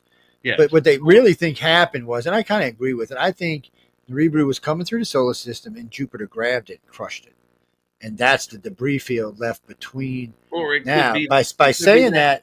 It could be that the 5th planet, that they Tiamat, if you want to call it that, the 5th planet, which is between Mars and Jupiter, that's now the asteroid field. Perhaps that's what maybe they collided to each other. But the real problem is the Nerebru was supposed to be 5 times the size of Earth. That debris field is about 5 times the size of Earth. So yes, it kind of fits. And we do know now that it wasn't leftover debris because there's too much compression inside the field. No. So whatever was there was at one point a solid planet, because it has minerals that can only form once the planet gets atmosphere. Oh, Jesse, if there were humans on there, they'd be 5 times as strong as us. Actually, 10 times as strong. And there'd probably be 5 times as many of them, because it's 5 times bigger than our planet. It would have been inside the inhabitable zone. Yeah, barely, but it would have been inside the habitable zone. The asteroid field is still within the what they call the Goldilocks zone. Yeah. So, well, Nerebru, they said that had been charted. I can't find it anywhere on any ancient charts, but somebody said it had came through. And the Sumerians talk about it in great detail. So yeah, and the only thing I can think that happened is Jupiter grabbed it and crushed it, and that's what's left. They also talk about our solar system having 12 planets. They count the moon as a planet, they count the sun as a planet, and they count Pluto as a planet. So there's your 12. Hey Steve. Steven. There's your 12 planets. They don't count the unknown planet floating around that we haven't seen yet. But now we have detected through all of our detection devices the effects of a very large gravitational field or force on the outer planets and outer moons of those planets. Yeah, they think it's a big rock out in the brown dwarf. If it's a brown dwarf, we're dead. If a brown dwarf comes through, it's going to destroy all the inner end. It might even hurt Jupiter. It's but we know the reason we know it's not a brown dwarf is because nothing's melting out in the Oort cloud. So Well, it may not be close enough yet. That's true too. We're It's just seeing. no. Something they think whatever this is in the Oort cloud. They just think it's really big. And then one guy said it might not actually be really big. He said it might just be a bunch of really like dense materials. Yeah, like big rocks just all clustered together, making it look like they all got trapped together in their orbit and they're just clustered together. The way planets get made anyway. That's one thing we do know about this universe is that, especially around gravitational fields like that of a star, is that like-weighted materials tend to gravitate towards each other, which is why all the stuff on planet Pluto is like the lighter materials in our elemental table, and then the stuff going as you go further and further in, like the outer 4 planets are mostly gas, and then you have a asteroid field and then solid rock planets, so that it's lighter materials out by the furthest planets, and then denser and denser and denser as you get closer to the sun. The sun obviously having the densest material being a hydrogen explosion. That's it, Christopher. Jupiter, Jupiter wasn't large enough to be a sun. And people always say, "Oh, it could have been," but they find much larger gas giants than Jupiter, and they're not suns either. So. Yes, they do. But they also show in 2010 in the book by Asimov, they speculate that it will turn into a sun at some point. I thought that, but now that I've heard, they found like 200 or 300 of these gas giants, like 50, 80, 100 times the size of Jupiter. If they're not gas, and way older than Jupiter too. So if they're not gas, they didn't explode into a sun. I don't know if Jupiter will either. I'm not saying it's always possible that something could trigger it, but should it had 9 giant comets slam into it and didn't even phase it? Yeah. Well, and the marks didn't last, but a couple of rotations, and they were finally gone. Yeah, they were gone. It didn't take long. It might have been a year, maybe 2. I don't know. Yeah. It didn't even seem like it was very long. It just that was a Shoemaker-Levy comet. Sorry. Shoemaker-Levy, yes. There's a string of pearls. Shoemaker-Levy 9, actually. So yeah, that's it. It was 9. At least 9 that couple found. The one of them was really freaking big. The last one that hit, shit, there would be no life on Earth if it hit here. Matter of fact, any of those would have hit here on Earth, there would have been no life. But that would have sanitized the planet, and by sanitized, I mean there wouldn't be any life coming afterwards, ever. Well, because it has the ability to turn and then turn over it just basically turns over the mantle upside down, and there's nothing left. It's just nothing. It might even. Maybe in a billion years after that, something may pop up from some debris of a rock that landed on the planet. What could pulverize planet Earth like the 5th planet and turn it into a rubble field? There would be no life. Do that too. That. Yeah, it could do that too. That's the kind of devastation we're talking about. Yeah. Oh no, it could have just smashed us into bitsy pieces. Mm-hmm. Or it could have smashed in and then melted for a while and then became a new planet down the line, a bigger one. It's just, you never know how those kind of collisions are going to go. You just, in the early part of the solar system, when everything's all molten, the collisions are easier. But now that we're a solid planet, it's a little bit harder. Yeah. And whatever's going to hit us would probably be solid too. So yeah, it might, but we're all going to be dead. So don't worry about it. Whether it comes back or not, it won't be your worry. So it's like what they did with the JFK headshot in I think it was the early 80s. The FBI did it. They took the type of bullet that was allegedly shot at Kennedy's head and blew it open from the same kind of gun as what Oswald had. And they shot it at a melon. And the bullet went straight through the melon, and the melon did not explode. So then they took a hollow point bullet that was shot through a 223 or 5.56 M16, and they shot a different melon, the same type, but a different, the same around, about the same size, and that bullet made that melon explode. That's the difference between the densities we're talking about. All right, hold on. We're going to play this prediction of Uncle Cracker. Oh no, that's Uncle Joe. I'm sorry. We can't call him Uncle Cracker. We already got an Uncle Cracker. I apologize. What's it? What is he doing now? Transmediums? He's making predictions. No. This is the truth about UFO governments, cover-ups, and humanity. Featured key insights from Doctor Stephen Greer. People, you shouldn't use doctor anymore when you haven't practiced being a doctor in 20 years. I mean, it should be off Yeah, of your I name. don't care that you went to 14 years of school to get the doctorate degree on there. Doesn't make you an expert. On what? Doesn't make you an expert in UFOs. My pedigree's better than On his. anything, yeah, period.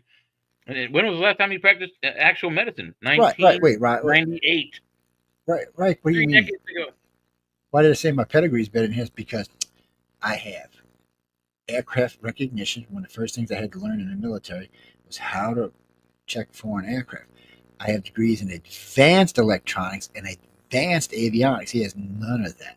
Hey, Joe, translate this for me. ... dash ... SOS. He People. knows Morse code. All Navy men know Morse code.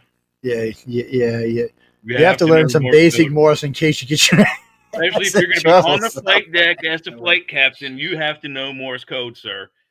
Even so we're gonna pay this. one.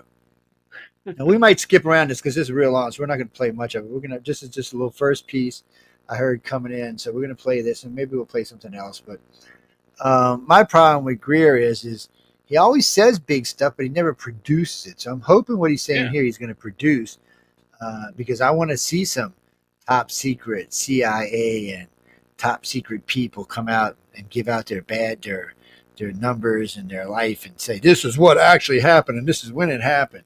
And I can prove it. See, remember, people, words don't matter who it is. Words don't mean shit. It could be even from the president. Anybody can say anything. You have to have proof. Not just words. The show says, wait, breaking news, what the drones really are. How does he know? Because he thinks he knows everything. Nobody knows I'm being polite, but anyway, let me go ahead and click this on play. There's a play button. There it is. You can also use your space bar, too. Then this whole drone event started. Now, why? Because it's causing a lot of consternation and confusion. It's also causing a lot of mixed signals and sort of a diversion, so that when they begin to come forward with their evidence and information, people are going to say, well, maybe it was just all drones. Now, what are the drones doing? Yes. I just had here with me they left an hour ago, a contractor who has been tasked with looking into this. And he's quite convinced some are ours.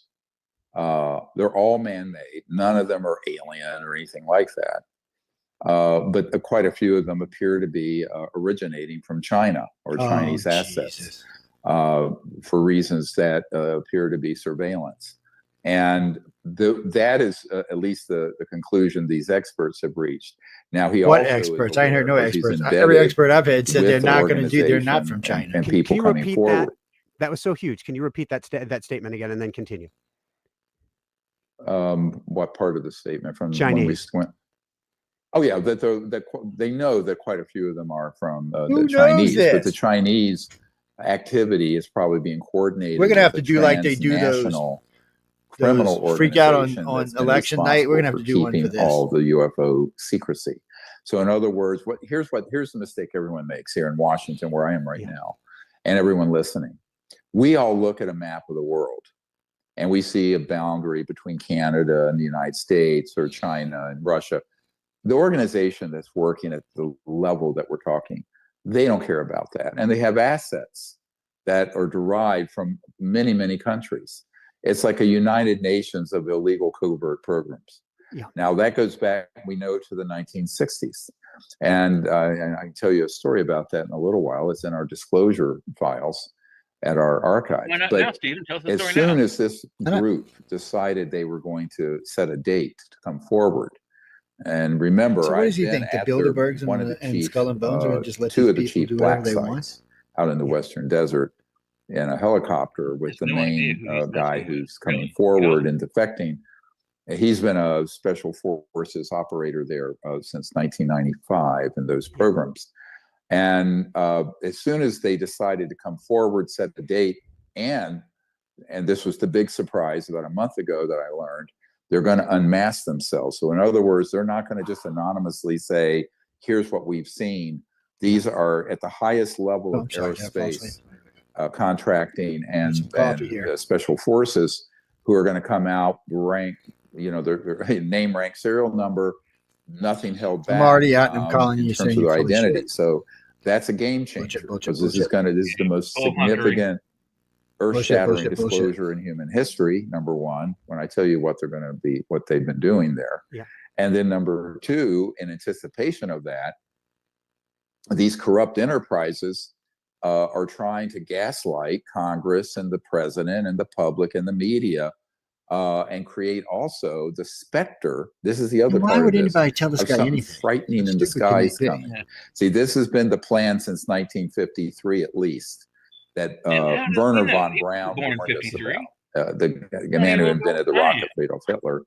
Even he was, he'd have been one or told something. A member of my team, Carol Rosen, that the plan was to eventually launch an alien threat or something from the skies, that they could unite the world around some sort of authoritarian or militaristic totalitarian superstate. That is what they're doing. That is, we're at the point, we're at the inflection point where that's all about to happen. And so they're trying to set up a lot of diversionary tactics, as well as things that are frightening people, because they manipulate people through fear. People, world leaders right now. So what do you think? And people in the chat are hopping up and down, and there are also people who I can tell are plants in the chat to plant disinformation. What do you believe is the big picture plan? How do you see it going? And is there even, I can't believe I'm going to say it, a timeline of what's coming next? Well, again, the group that's defecting, the host needs to turn off 6 black sites, glasses. Determine their own timeline. I've been working with them for 20 months. They told me a month or two ago that it would trans status between don't hate on a late trans December and the inauguration or early January. Is it a trans person? It's imminent. I don't know. This is doesn't matter. New Year's Eve. Who's going to hear this somewhere down the line? Because we're that is what they determined to do. Now, I have had people in the incoming administration. He looks like he has jaundice or something. That I won't name who, but people who are up for cabinet level positions. You know what he reminds me of? He reminds me of the guy off of Beetlejuice. Delayed until after the inauguration. I said no, they won't. That's what he reminds me of. Plate of the incoming president. He's on his table right away. So that wasn't my call. That's the call of these groups that are affecting. I want to be clear about that. And I'm simply the liaison between that group and the current government and the incoming government. And I'm doing the same thing in London and other places, and Russia and other nation states that need to know. But I think that the playing around Russia, you're gonna play your ass into jail. What happens after that? So let's unpack that for a minute. Thank you. Once these disclosures happen, and because the provenance of these men that are coming forward is sterling, and what they're going to disclose will be shocking to the conscience. I can give you a preview in a moment. Thank you. Why in a moment? Why not now, Stephen? What's the preview? Like you've never heard. That the result of that is going to be a number of issues. One, what does the incoming administration do about it? Now, having just spent a lot of time with a lot of the incoming people who are senior. Drop some names, Stephen. Or they know false information. You so full of shit. Because come on, Stephen, drop some names. Like Luis Elizondo and others go in there and say, hey, they're a threat to the national security. And oh, by the way, all these objects you see, none of them are ours, so they have to be alien. That's a total gaslighting. In fact, I'm beginning to think Dr. Greer is a disinformation. I think he's been 3 weeks ago, meeting with a very senior person. Who started to try to debunk the person it and then had a believer. People currently operational. All right. Beach literally was physically shaken because he didn't know that we had these things, because he had already looked into it and had been told, oh no, everything going on is alien. What is the in children and people out of Indonesia in 2009? And he was there. And the person we were briefing, who will be a very senior cabinet level person there in Palm Beach, literally was physically. he's going to tell initially, because some of it does shock the conscience. And so much of it sounds like Star Trek or something, but it's all real. And that's what I've known this for 30 some years. And now it looks like it's going to come to a head if they can pull it off in the next couple weeks. Thank you. So a whole bunch of questions related to protection here. And then I want to dive back. Okay, we got it. Sorry, ladies and gentlemen, we got to get out of there, because if not, more than likely Facebook will get upset with us, or YouTube will get upset with us or some way. What would you say, Chris? He's full of shit. I was about to send him a roll of toilet paper, to be honest with you. Yeah, and it's just like you said. He promises all kinds of things and delivers nothing. I can give you all kinds of examples. I'll talk about that later. Well, why don't you talk about it now? Jay and I are going to have to listen to this thing and cut out segments and come back and play them for you. Yeah, you have to send me that so I can look at that. Yeah, it's where the hell did I do with it? I'll find it. It's on here somewhere. I typed in Dr. Greer's new projects on YouTube. I've got a new Fire tablet, which is it's like the size of an 8x11 page, and I got it for reading books, and it's fantastic. I can look at that video on there. Yeah, I like the pads so you can. He's right. That is exactly Stephen Greer. Oh yeah, he's an egomaniac. There's not even 100%. He's in it for the money. So is Salas. So is Childress. Probably one of Nick Redfern is a legitimate guy. He's a legitimate researcher. He's not in it just for the money. This is his living. He writes a book, at least 5 or 6 books a year, right? And he does lots of things. He gets paid for everywhere he speaks, $4,000 or $5,000. He makes a good living.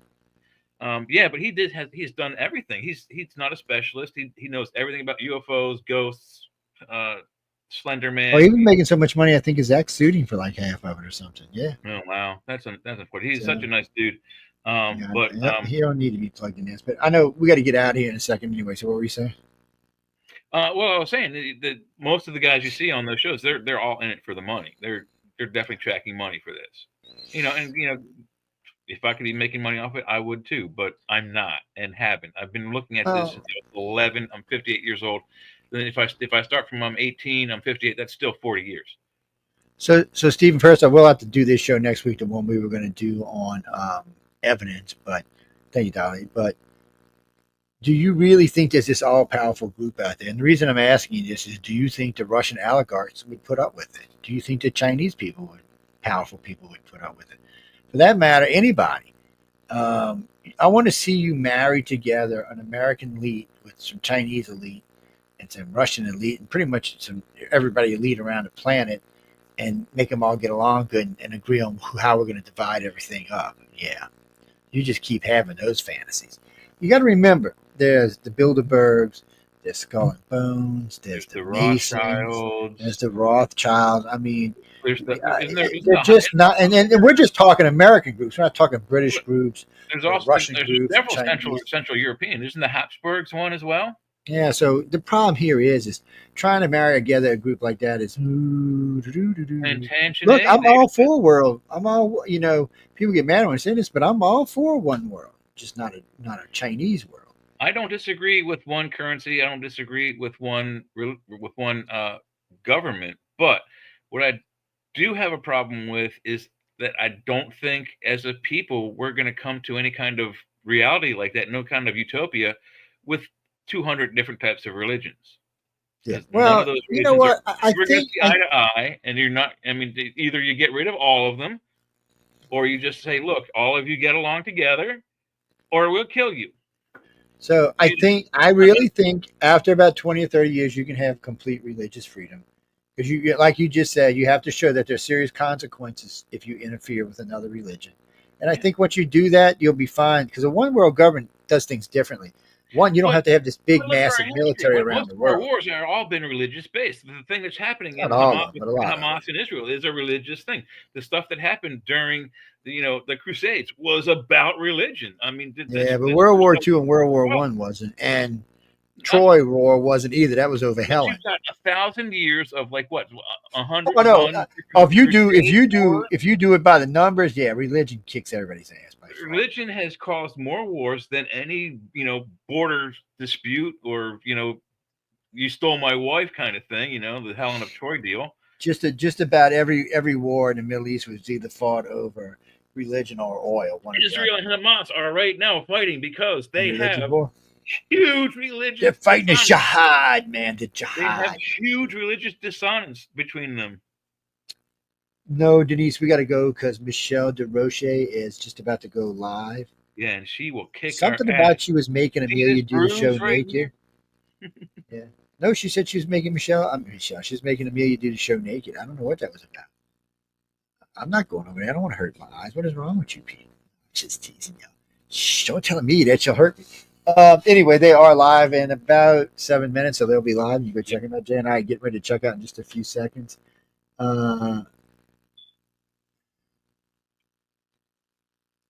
Well, he's been setting timelines since I've known him, since 2001. Yeah. He set a timeline for disclosure. He said by 2005 we'd have disclosure.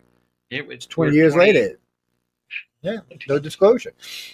He's actually, if you go back and listen to all the shit Greer said, he's actually said a lot of stuff. But anyway, Stephen Greer, and I'm sure he's probably a very nice man to talk are you being a snow bunny? We share the same. I seen Christy looking like a snow bunny the other day. Good night, Christy. The thing about Stephen Greer is that he's probably a very nice man. I probably wouldn't dislike talking to him about something. We share a passion for the same subject, UFOs and whatnot. But if you really want to compare the man to what he seems like to me, you have to go back 100 years to the snake oil salesman that followed the circuses around. They would sell you a bottle of whiskey that's a and tell good you analogy. your ales. That's how he is. Peter Piper Eater, what am I jealous of? Greer, what about? Give me something specific. I'm way better looking than he is, so it can't be that. I have way more knowledge than he has. He can't do that. I have better education than he does. Can't be that. I have an education. It's I got top secret service. He ain't got that either. I don't know what to tell you. Tell me when you think of what it is I'm jealous about. Oh, he is more famous than I am. I will have to agree with that. But only because I've been preoccupied with other stuff. They're talking about Uncle Greer. And but the difference between Greer and I is I'm honest and he's not. I wouldn't say that he's dishonest. I just think he's a bit of a braggart and he's jumping the gun a little. I haven't, when they had the just recent disclosure discussions in the Senate, you asked and the audience always asked, what do I think? I'm like, I'm not excited. Nothing's going to happen. What happened? Nothing. It's not going to happen. All the good stuff is behind closed doors because they can't tell you people yet. You are not ready. People of the world, you are not ready. When you're ready, somebody will tell you. 11 years old, just a little boy. Honest to God, since I was 11 years old, I've been following the subject, watched everything I could, read everything I could on this subject since I was 11 years old. And I hate reading. I'm dyslexic. It sucks to read. Oh, people listen to the show already, but the majority of people are not. So, but the fact is, I've been hearing from different congressional hearings from the 70s and 80s and all the way up till today. Congress is wanting to do this about UFOs. I'm like, yeah, sure they will. Whatever. They haven't done shit about it. They're not going to do shit about it unless the aliens come down and park themselves right on top of the Washington Monument and say, hello. The U.S. government's going to say they don't exist. Period. Well, they might like a good enema and they might go park on the Washington Monument. That's what I just said. Oh, it is? I apologize. I didn't hear that part. Anyway, guys and girls, see, my brain is gone as I get older. It's just fried. No, we got to go. We got 2 minutes. What do you want? Who? Greer's Greer. I mean, he's who he is. He's Oh, you mean me? No. Okay, real quick. No, I've been preoccupied the last 10 years. Had other stuff going on that's now been caught up and taken care of. Well, I got a lot of research projects, and UFOs are important to me, but we had gotten a long ways out, and I had to redo the organization because it was time, after 30 years of research in the org, not including the research of UFO on my own for 40 years. It's just time to change things around some. We might even change the name, you never know. But I'm back. And that means all hell's about to break loose. Because if you go look at ufology before I joined the field and watch until I left the field, there was a lot of shit got changed. A lot. Because JoJo don't put up with shit. And certain words don't need to be used. And certain things don't need to be. We changed the way people do hypnosis. We did all sorts of shit. Because if you do research and not bullshit, you learn stuff, and you learn that even the aliens make mistakes. And sometimes they react to what we're doing. And if you're subtle enough and working hard enough, you'll catch that shit, and it's priceless information. Well, go see him, visit him, talk to him. Go out and have the spiritual, layouts on with him out in the swamp or out in the out on the beach, and tell me how it goes. I've talked to a lot of people who have gone on these adventures with him. Yeah, they're all recorded. Maybe one day I'll make them public. Oh no, I got a letter from his people, not from him, but from his people, about a cease and desist, because I was going around asking all their people about what kind of experience they had. I can't tell you what I wrote back because this is a G-rated show, but PG-rated show, but still, we'll just say it was a friendly letter and leave it at that. Anyway, on that note, we got to go. So don't forget Friday night. If we're going to try to squeeze in some crazy election stuff, if we can. Remember, this is Uncle Crackers. Huh? Election meltdown videos. Yeah, we're gonna try to get. I seen some more the other night. They've been pretty good. I can't wait. And the woman from Sky News does some great ones, so we're gonna try to get a couple of those in. Yes, we're gonna talk about Joe Biden. I'm sure he's gonna do a speech. Is it tonight or tomorrow night? He's doing a speech saying "Adios, amigos" to the country. We'll probably talk a little bit about that. We'll probably talk a little bit about Uncle Humpty Trumpty coming into office. Yeah, we may even get a little yap in there because some other stuff's going on. No, see, that's the thing about news on the flip side. It's mostly news related, but we do talk about a world of stuff. What's that? Oh, you talking about the chat? No, Saturday night. Why? Because we bad? Is that why that show's popular? Because we bad? Who's bad? Jay's bad? Yeah, because I'm an angel. I'm an angel on that show. I'm bad on Friday night. Jay's bad on Saturday night. Yeah, it's my turn to be devil's advocate that evening. Yes. I'm Agent Friday and he's Agent Saturday. So it'd be Agent F and Agent S. Mm-hmm. That don't sound right for some reason. Oh, Michael, he's always bad. I don't even to tell you. Sean's pretty bad too. You gotta watch him. He's got like 25 girlfriends, man. What the hell? Yeah, I know it's insane. 23 wives. Don't forget the 23 wives. Oh, that's the other Sean got the 23 wives. Oh, okay. We're talking about. You're talking about Leah. No, Leah's a sweetie, but she's got like 5 husbands. Mm-hmm. And 26 babies. She has 3 jobs. Yeah, I think she got 26 babies. Yeah, it's crazy. Anyway, we'll see y'all Friday night on news on the flip side. Oh, Chris, you said, yeah, he is a sweetie. Well, we have 2 Seans on Friday night. We got Sean Hazlitt and Sean Kelly. So we have 2. Mm-hmm. One used to be a tank driver. One used to be on an aircraft carrier like me. Mm-hmm. But both of them are nice guys. Oh, no, Sean Kelly, you can catch on Into the Night on Tuesdays and Sundays. Yes. Yep. You can catch Sean, the other Sean, on Sundays, too. You can catch me on Wednesdays, Fridays, and twice on Saturdays. And occasionally, if Sean has his wife lets him, he'll come in on Friday and sit with us. Yes, she's got. I can't say on the show what she has. You'll have to wait for Friday night to find out. Yeah, I can't say. Is you're trying to say, huh? Actually, Christy, Sean's doing a great job. He's been a project of mine since day one. I've always been trying to help him get his audience up. Matter of fact, I just had a meeting with him not too long ago about it. I helped him prepare for that show. He had Michelle on talking about orbs, and he had trouble getting the video to download. He's trying to download it so he could play it over the overlay, but he couldn't get it. So I showed him how to present it through the screen like an hour or so before his show. I think he's got what's it used? Oh man, I forgot one right out of my head.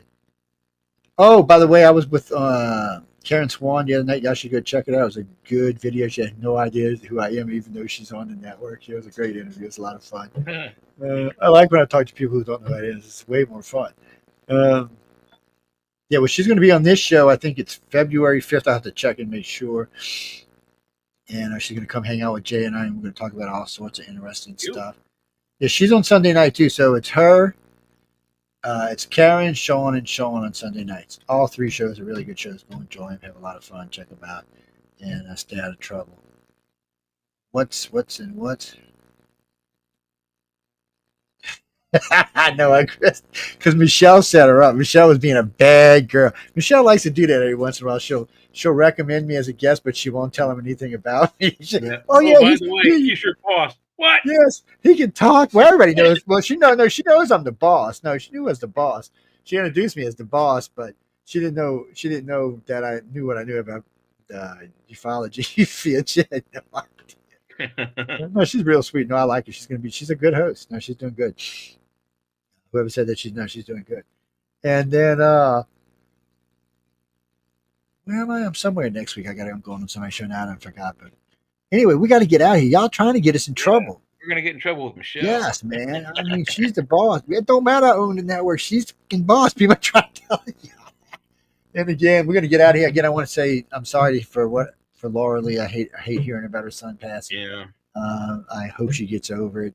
Or I told her, the station's here for, the guests are here for, the listeners are here for, so she's well loved, and hopefully she can. I know you can't move on for something like that, but at least there's lots of people to talk to help you to kind of adjust. Possible news you can hear. Yeah, but on that note, we're going to get out of here. Good night, everyone. Again, thank you for tuning in to UFO Undercover with Jay and Joe on United Public Radio, and we'll see you Friday with Jay, Joe, Mike, Sean, Lee, and maybe the other Sean.